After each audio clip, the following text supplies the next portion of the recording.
Bonjour Véronique, bonjour à tous. Bonjour Stéphanie. Alors on continue aujourd'hui sur le thème des injonctions sociétales et on va parler d'un sujet un peu particulier aujourd'hui avec soyez l'auteur de votre vie, soyez l'acteur de votre vie. Alors est-ce que c'est si simple? Est-ce que tu peux nous expliquer un peu ce que ça signifie et comment on fait ça? Alors, on entend dire ça massivement. Reprenez votre vie en main, vous êtes l'auteur de votre vie, réalisez-vous, trouvez votre mission de vie, accomplissez-vous et vous pouvez y arriver. Yes, you can do it. Alors ça, c'est vraiment euh, cette invitation qu'on entend, même sujet, injonction qu'on entend dans le milieu du développement personnel et des coachs. Et pourquoi pas? Parce que c'est une bonne idée. Alors, euh, pourquoi c'est intéressant? Pourquoi c'est bien d'aller dans ce sens-là?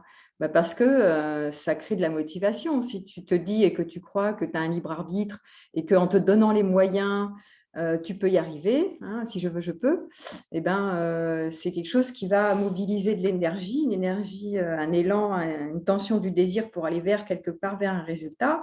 Et donc, ça va t'amener à sentir un élan, un enthousiasme pour croire en quelque chose et aller vers. Donc, c'est une dynamique, si tu veux, c'est une dynamique motivationnelle. En même temps, si tu veux, ce que préconisent les coachs, c'est si tu donnes du sens à ta vie et que tu t'en conçois comme l'auteur, alors à ce moment-là, bah, c'est ce qu'on appelle la logothérapie d'ailleurs, tu sais, la thérapie par le sens de la vie. Bah, il y a quelque chose qui te tient en vie. Ta vie fait sens, hein, tu as une mission. Et donc, si tu te sens porté par une mission, ben, le fait que ça donne du sens à ta vie, eh bien, ça te tient, tu as l'impression que tu as le contrôle, ça te tient en vie quelque part. Parce que sinon, tu es confronté à quoi? Si la vie ne fait pas sens, bah, tu es confronté au vide existentiel. Tiens, hein, c'est l'absurdité, à la question de l'existence même. Si je suis portée par rien et que je ne me définis pas une mission sur laquelle je crois que j'ai un peu un libre arbitre et un choix et que c'est moi qui donne la direction, tu sais, c'est comme, j'aime bien l'histoire du manège, toi. Tu es au manège et Mhm. puis tu as l'impression que tu as un volant dans les mains hein, et que tu te dis, oh putain, je vais aller à droite, je tourne le volant à droite. Sauf que c'est sur un manège.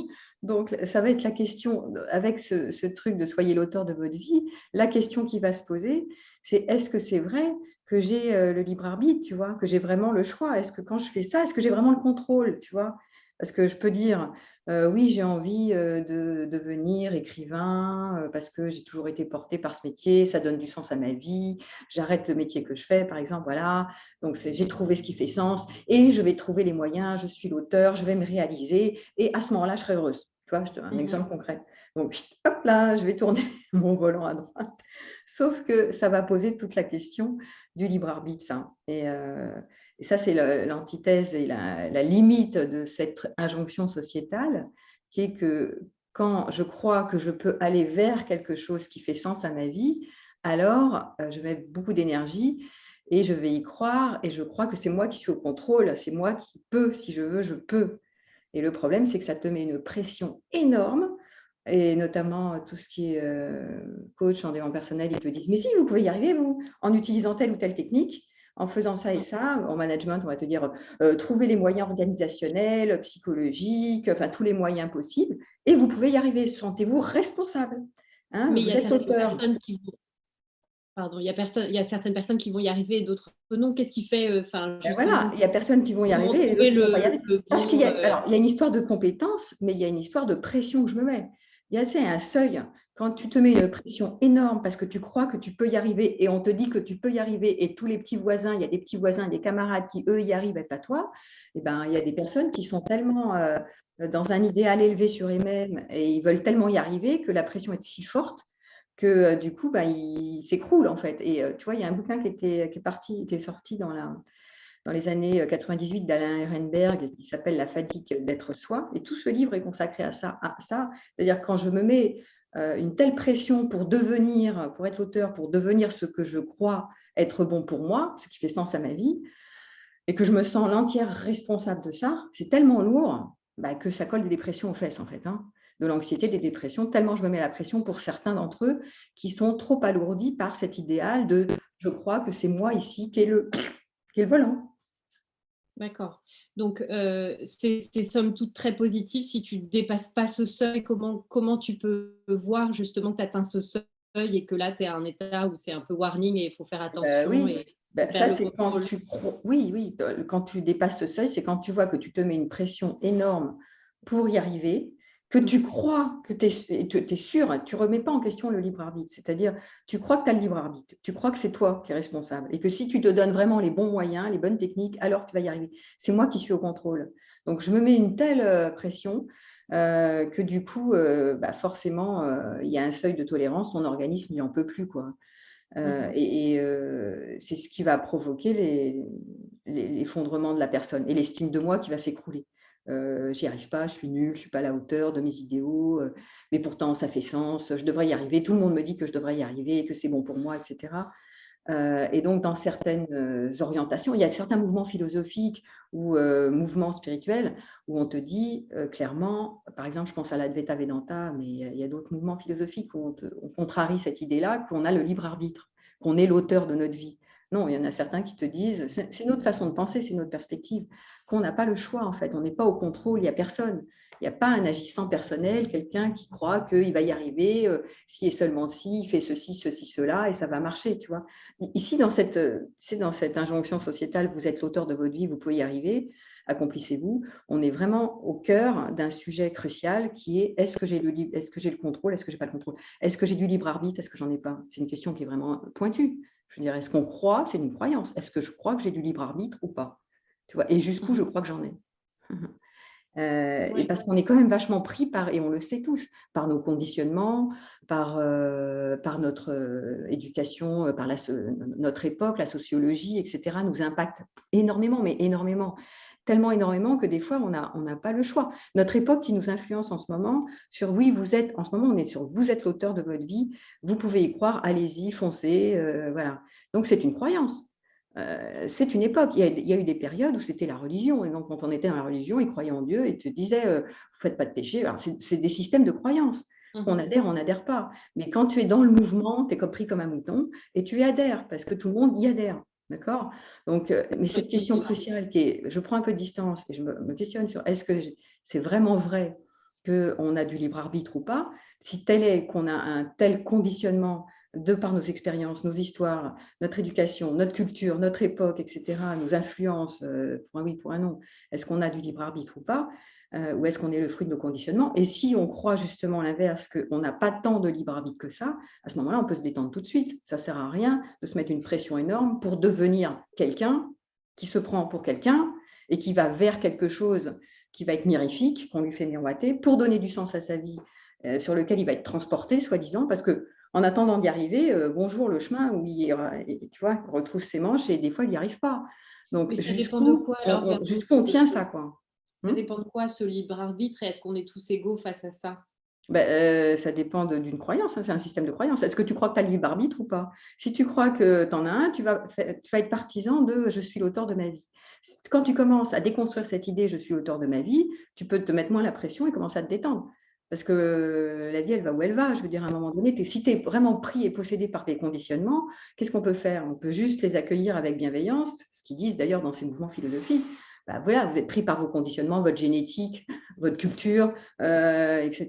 Donc, qu'est-ce qu'on fait? La biologie fait son travail, les conditionnements font leur travail, on est possédé par ça, donc on peut les accueillir et arrêter de vouloir les contrôler. Parce que Mmh. vouloir contrôler quelque chose où tu n'as pas le contrôle, là, c'est fatigant. C'est pour ça que ce bouquin était intéressant, lisez-le, hein, La fatigue d'être soi. Et il y a tout un mouvement qui s'est construit autour de cette déconstruction, de cette croyance qui était ma vie fait sens, je dois donner du sens à ma vie et je suis celui qui est l'auteur de ma vie. Tu vois, c'est très très intéressant d'avoir ces deux Ouais. positionnements. Les deux positionnements sont intéressants. Quand tu crois que tu es l'auteur de ta vie, ça te donne du désir et de l'énergie pour aller vers quelque chose que tu crois que ça te fait du bien.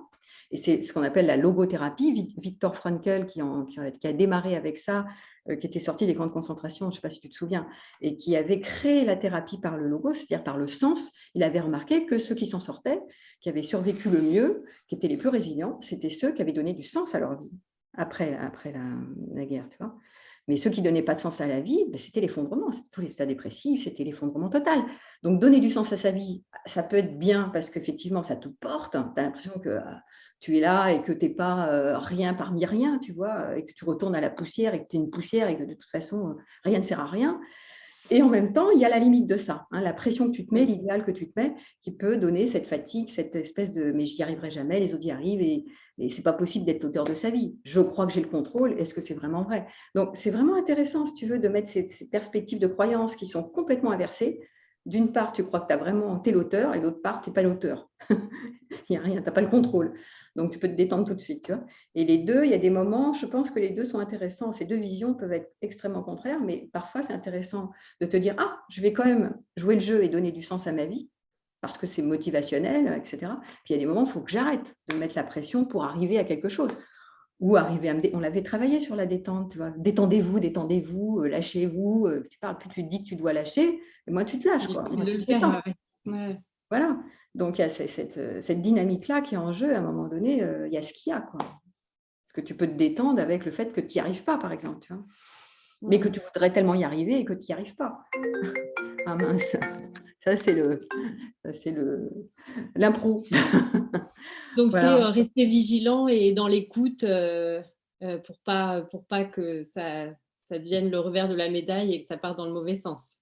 C'est ça, c'est ça. Et moi, je pense, en conclusion, c'est d'avoir toujours ces deux perspectives.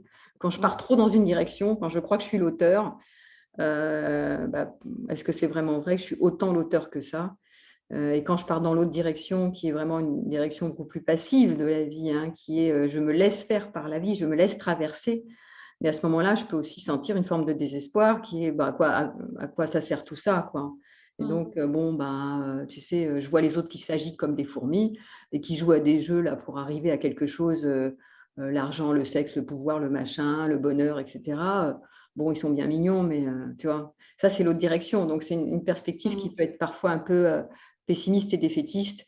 Si tu joues plus le jeu, tu n'as plus d'énergie non plus. Donc, voilà. Super, merci pour toutes ces insights. Pour le prochain thème, Véronique, on avait envie de vous proposer de nous proposer un thème en fait et de voir ce que vous aimeriez que le sujet que Véronique, vous aimeriez dont elle parle. Je m'en mêle complètement les pinceaux. Donc voilà, on vous laisse définir ce qui vous intéresserait. Exactement. Voilà, c'est bien, on fait bosser un peu. Voilà. Merci beaucoup, Véronique. Je t'en prie, bonne journée à vous À tous. tous, bonne journée. Stéphanie.